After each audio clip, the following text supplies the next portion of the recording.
Level 0. People always say space is silent, like one giant cosmic library where everyone politely whispers. But the first real sound we can capture out there is not peaceful at all. It is the solar wind, and it behaves less like a gentle breeze and more like a never-ending warning signal from the sun. The solar wind is a stream of charged particles that the sun constantly throws into the universe.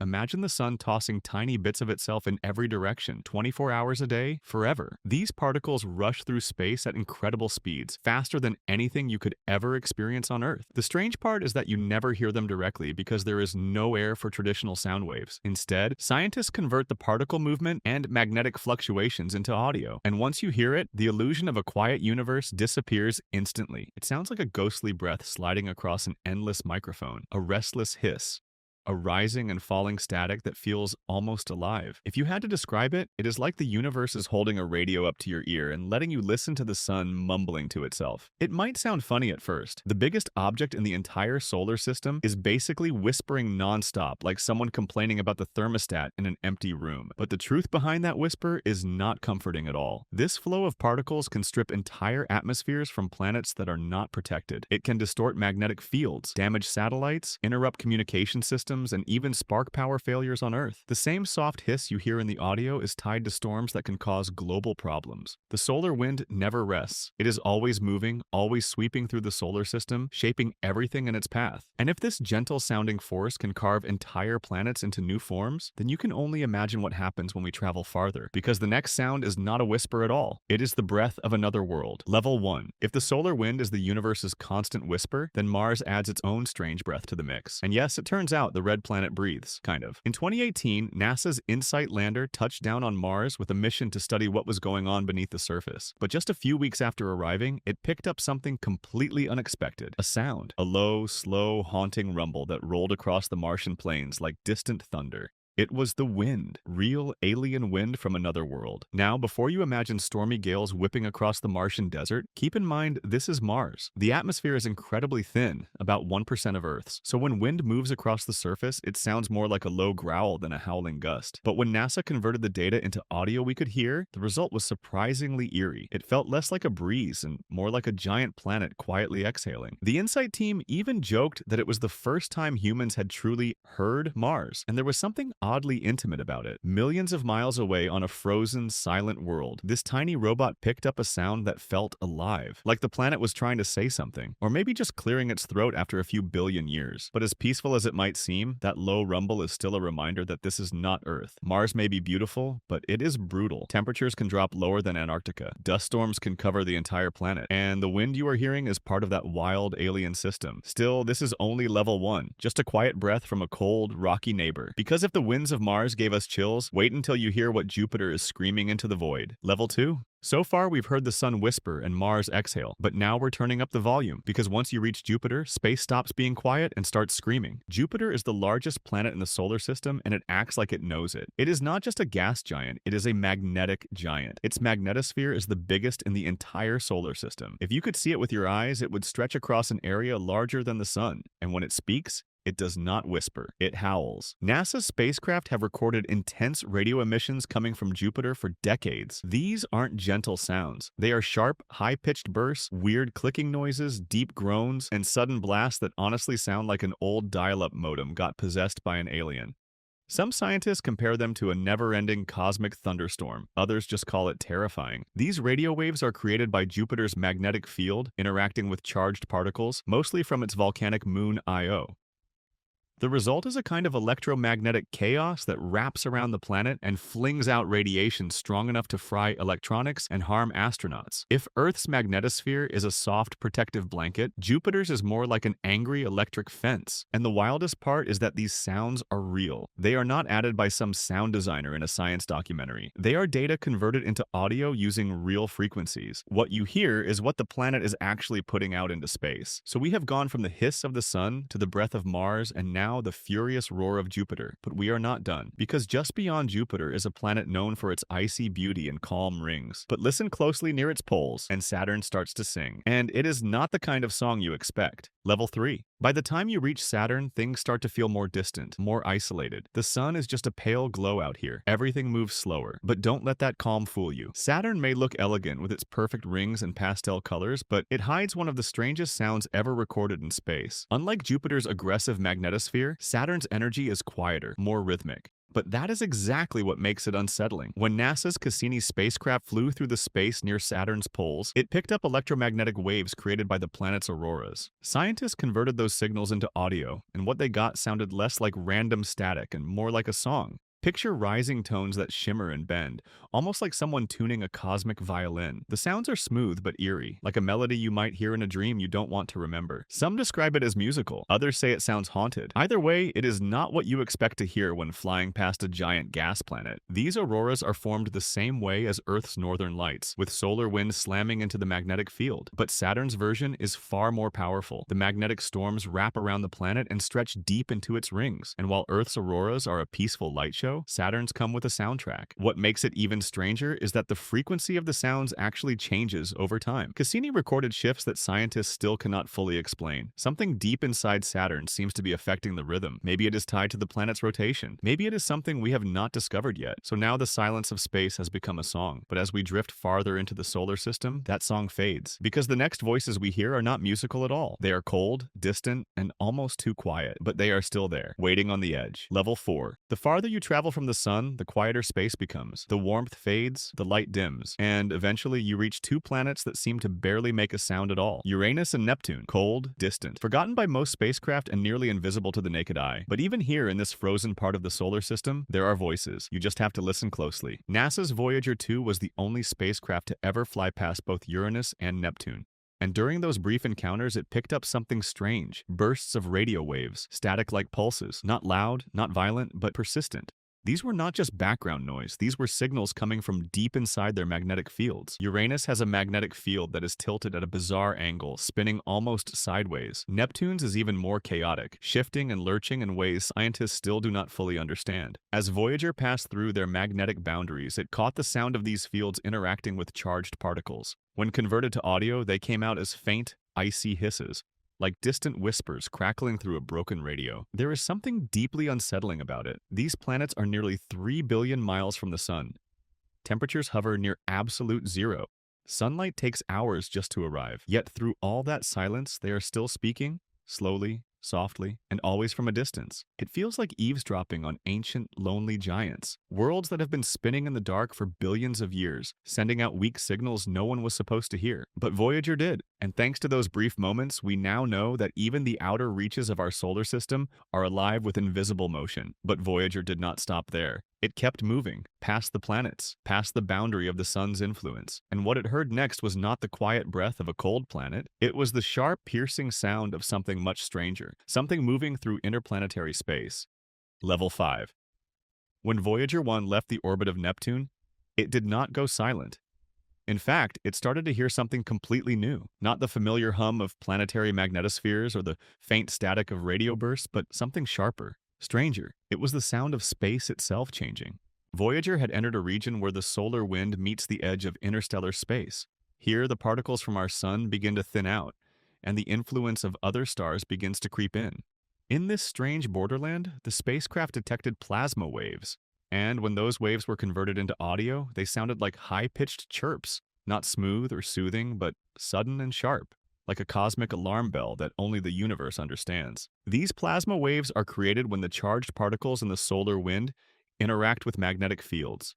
What Voyager was recording was the raw energy of space shifting around it. These sounds were not imagined or enhanced. They were real. Data transformed into something we can actually hear. And what we heard was eerie. The chirping would sometimes rise quickly, then vanish. Other times it would build slowly like something enormous moving just out of sight. These bursts gave scientists valuable information. They revealed when Voyager had finally crossed the heliopause, the invisible boundary where the sun's influence ends and interstellar space begins. It was the first time in history we had ever stepped that far out. And the universe greeted us not with silence, but with a sound that had been echoing in the dark for billions of years, waiting for something to finally hear it. But Voyager's recordings were just one kind of signal. Somewhere deeper in space, something even more precise exists. Not random bursts or waves. These are regular, rhythmic, and relentless. like the ticking of a massive celestial clock, and they come from stars that are already dead. Level 6. Somewhere in the depths of space, there are objects that should be completely silent. They are not alive. They do not glow like stars. They do not shift like planets. And yet, they pulse over and over, precisely, like a cosmic heartbeat that refuses to stop. These are pulsars, and they are the remains of massive stars that exploded in supernovae and then collapsed into dense neutron stars. What is left behind is a tiny, incredibly heavy object, spinning at unimaginable speeds. Some spin dozens of times per second, others hundreds. And as they spin, they release beams of radio energy out into space, like a lighthouse sweeping across the dark. When these beams point toward Earth, we hear them as clicks, perfect, timed, repeating clicks. They are so regular that the first scientists who discovered them in 1967 briefly wondered if they might be artificial signals. The first one was even nicknamed LGM-1, as in Little Green Men. But it was no alien, it was a pulsar. And since then, we have found thousands more, each one ticking like a metronome in the void. These are not chaotic or random sounds. They are consistent, relentless, the sound of time kept by a dead star that refuses to go quietly. Some of these pulsars are accurate enough to rival atomic clocks. Others glitch slightly like a mechanical device wearing down. When you listen to them, it is easy to forget that these are not machines. They are nature. They are gravity and matter crushed into their most extreme form. Each click is the leftover breath of something that once lit up a galaxy. And yet, even in death, it continues to send its message into space. But not all dead stars stay quiet. Some collapse into something even more volatile. Their magnetic fields twist and snap. Their energy bursts out without warning. And when that happens, the sound is not a click. It is an explosion, one that space does not forget. Level 7.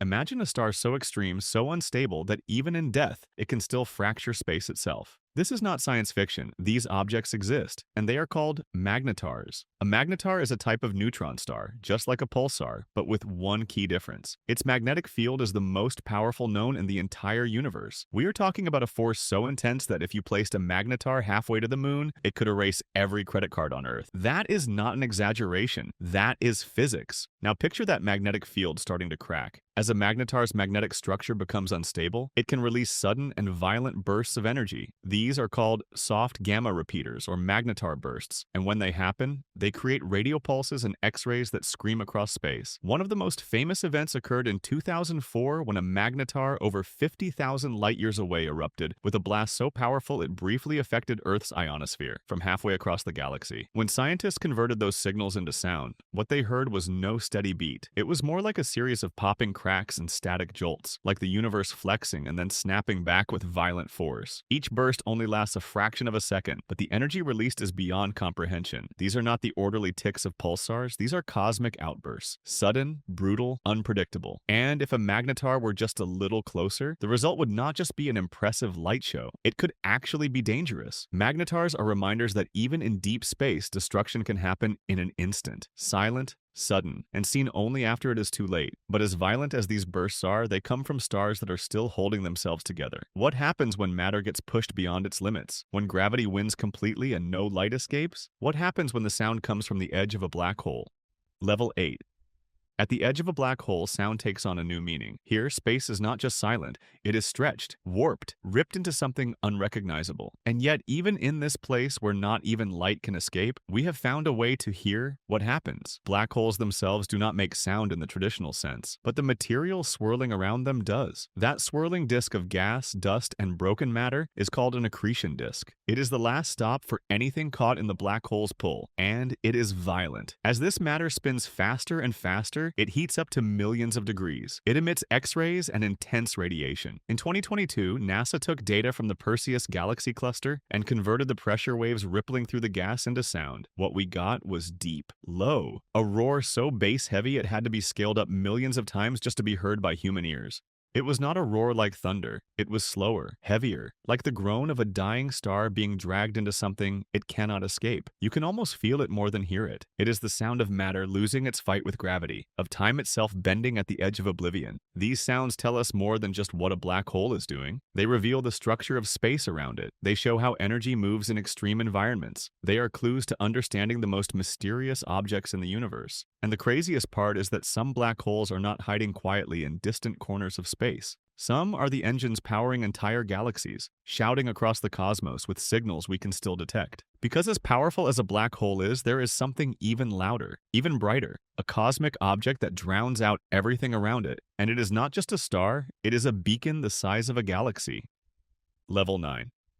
If black holes are the silent killers of the cosmos, then quasars are their loud, unstoppable cousins. They do not just pull in matter, they light up the universe while doing it, and when they speak, their voices are bright enough to drown out entire galaxies. A quasar is what happens when a supermassive black hole at the center of a galaxy feeds so aggressively that it becomes the brightest thing in the sky. Not just brighter than the stars around it, brighter than the galaxy itself. We are talking about an object smaller than our solar system, outshining hundreds of billions of stars combined. And they do not do it quietly. Quasars shoot out powerful jets of charged particles at nearly the speed of light. They pump out intense radiation across the entire electromagnetic spectrum. Some of that energy comes in the form of radio waves, and when we capture those signals and translate them into sound, what we hear is disturbing. The audio is filled with rapid fluctuations. It pulses, it screeches, it roars like a furnace with no end. These are not gentle sounds. They are chaos made audible, a storm of matter and energy that has been burning non-stop for millions of years. One quasar known as 3C273 is over 2 billion light-years away, yet it is so bright we can still see it with powerful amateur telescopes. That is how intense these things are. They are the ancient engines of the cosmos, broadcasting their fury across space and time. And what they tell us is chilling. These are not rare phenomena. Most large galaxies, including our own, likely have supermassive black holes at their centers. Some are quiet now, some are sleeping, but they can wake up, and when they do, the sound will be impossible to ignore. But even quasars are just a part of the story, because before any of them existed, before stars and galaxies formed, there was only one sound, the oldest in the universe, and it is still echoing, right now, all around you. Level 10. Before black holes, before quasars, before the first star even lit up the sky, the universe made a sound. It was not a roar, it was not a whisper, it was a hum, a faint signal left over from the beginning of time itself. This is the cosmic microwave background, or CMB. It is the afterglow of the Big Bang, stretched across the entire universe. And even though it is almost 14 billion years old, it is still here, surrounding us, faint, cold, constant. The CMB was first detected in 1965 by two scientists who were actually trying to eliminate background noise from their radio antenna. What they discovered instead was a signal that came from every direction. No matter where they pointed the dish, the noise never went away. That background static turned out to be the most ancient sound ever recorded. When the CMB is translated into audio, what you hear is a soft, unchanging hiss. It is not dramatic or intense, but its meaning is massive. That sound is the fossil of creation. It is the energy left behind from the moment the universe expanded from nothing into everything, and that signal has never stopped. Today, satellites like Kobe and Planck have mapped the CMB in extraordinary detail. What looks like colorful cosmic art is actually temperature variation, and those tiny fluctuations gave birth to galaxies, stars, planets, and eventually, us. Every structure in the cosmos traces its roots back to that gentle static. It is the sound of time beginning, and it is still playing like a background track to the entire universe. So when we say space is silent, we are wrong. It has been speaking since the very first second. We just had to learn how to listen. And now that we have, we realize something even more haunting. These sounds are not just strange or beautiful. They are messages, clues, warnings, and we have only just started decoding what the universe is trying to tell us.